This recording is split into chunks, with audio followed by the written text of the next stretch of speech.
Look, I want to ask Yeah. you about Prince Harry. He's set to go to the UK for the 3rd anniversary of Queen Elizabeth's death, where he will attend a charity event as well as is there the Wellchild Awards. So there are reports that he will... Prince Harry? Oh, he has officially hit rock bottom this time, and there's no way to twist it into some underdog fairy tale. We're talking about a man who once had royal motorcades at his beck and call, taxpayer-funded protection, and that golden royal bubble around him. And now, he's been flat-out rejected, not by just anyone, but by one of the most powerful corporations in the world. GlaxoSmithKline, the pharmaceutical titan better known as GSK, said absolutely not to Harry's request for them to cover a private jet to the 2025 Wellchild Awards. Imagine that. The once royal golden boy begging for a jet and getting told no. And it gets juicier. Sources say GSK's CEO, Emma Walmsley, didn't sugarcoat a single thing. She allegedly called Harry out directly, saying his demands were outrageous, too much, too entitled, too beyond reason. She basically told him he was asking for luxuries he doesn't deserve anymore. Let's be real, this isn't just a company turning him down. This is a wake-up call for a man who still thinks he's living in that same old royal fantasy land. Are you expecting, or what are your thoughts around this trip? I'm hearing that he will not be meeting with King Charles because he is headed to the UK.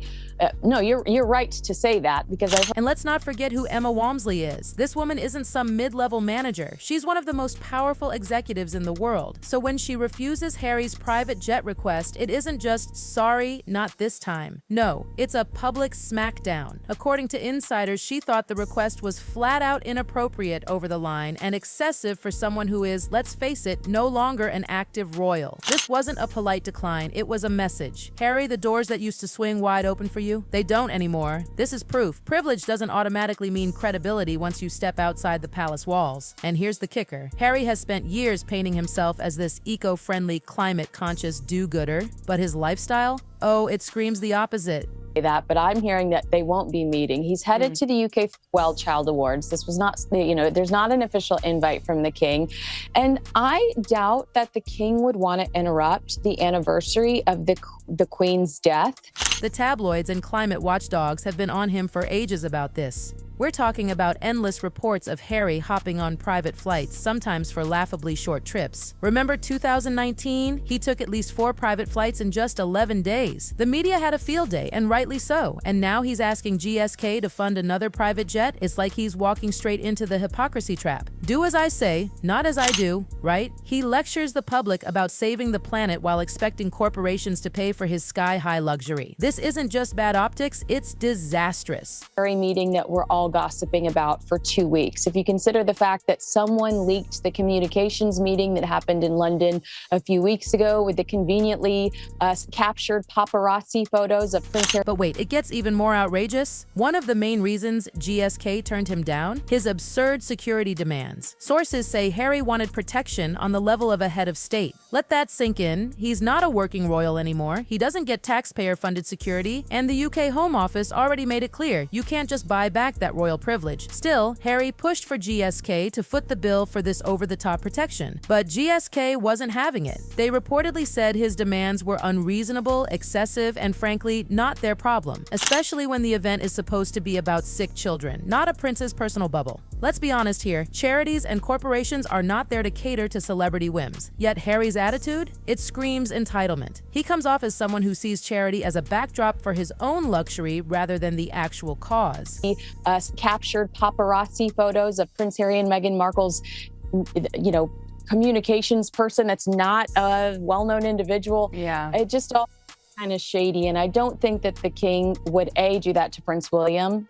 William's not. And here's where the drama gets even uglier. The Wellchild Awards, this beautiful event that's supposed to shine a spotlight on seriously ill children and celebrate their strength, is being overshadowed by Harry's demands. Critics are pointing out something we can all see. Harry seems to use this event as his personal stage. Year after year, it's the same formula. Media spectacle, photo ops, carefully staged moments to make him look like the hands-on prince who never really left the spotlight. But this private jet stunt, it changes everything. It paints a picture that Harry isn't there purely for the children or the cause. He's there for his own luxury and image. That jet wasn't about charity, it was about comfort. And for the first time, a global powerhouse like GSK called him out by saying no. Imagine how that feels for someone used to endless privilege. It's a slap in the face. PR analysts are already whispering to the Daily Mail that this marks a turning point. Corporate faith in the Sussex brand is fading fast. A very important anniversary to the family. Yeah, well, we'll wait and see. I suspect you're right. Elle Spencer has shared his touching personal message in honour of his late sister, Princess Diana, to mark 28 years since her death. Now, the stats back it up too. Harry's popularity in the UK has been absolutely tanking since he walked away from royal duties. We're talking about a guy who once had approval ratings over 80% during his military days. Now, a pathetic 23%. Even across the pond in the US, where Harry and Meghan once got a hero's welcome, the glow has faded. A 2025 Morning Consult poll showed his favorability dip below 35% for the first time. The tide has turned. He's no longer seen as that brave, selfless prince, but as a whining, entitled figure who just doesn't get it anymore. Gardens for the island. Always an impossible day. Now, Kinsey, plenty of messages of support have been pouring in after this post.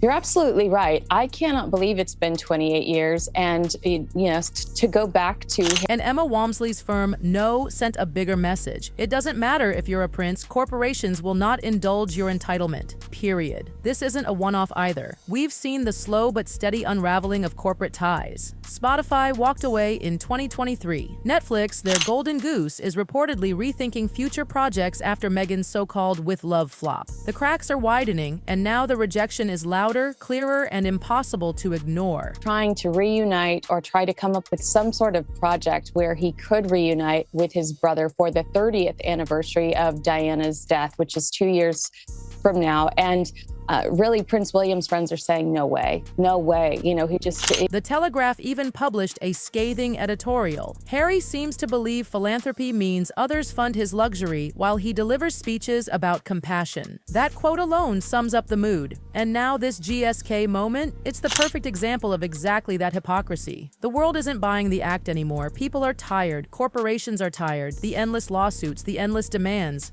It's all too much. With Love Meghan on Netflix, and she posted to Instagram today with a series of photos, including photographs of her children watching the series of all things with a playlist. She wrote, filming season 2 of With Love Meghan was more fun than you can imagine. Part of how And if you think this is the first time Harry's been called out for hypocrisy, think again. Back in 2019, he was slammed for hopping on multiple short-haul private flights in just days. Climate activists, celebrities, the media, everyone piled on.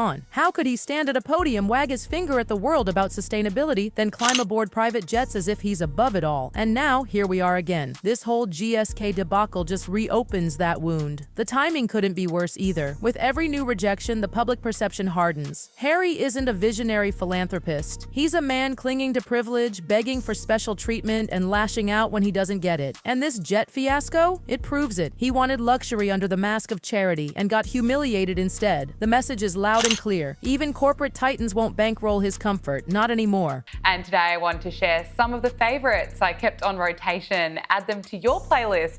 Press shuffle and enjoy. Thank you, Meghan Markle. Happy Labor Day weekend. Work hard, play hard.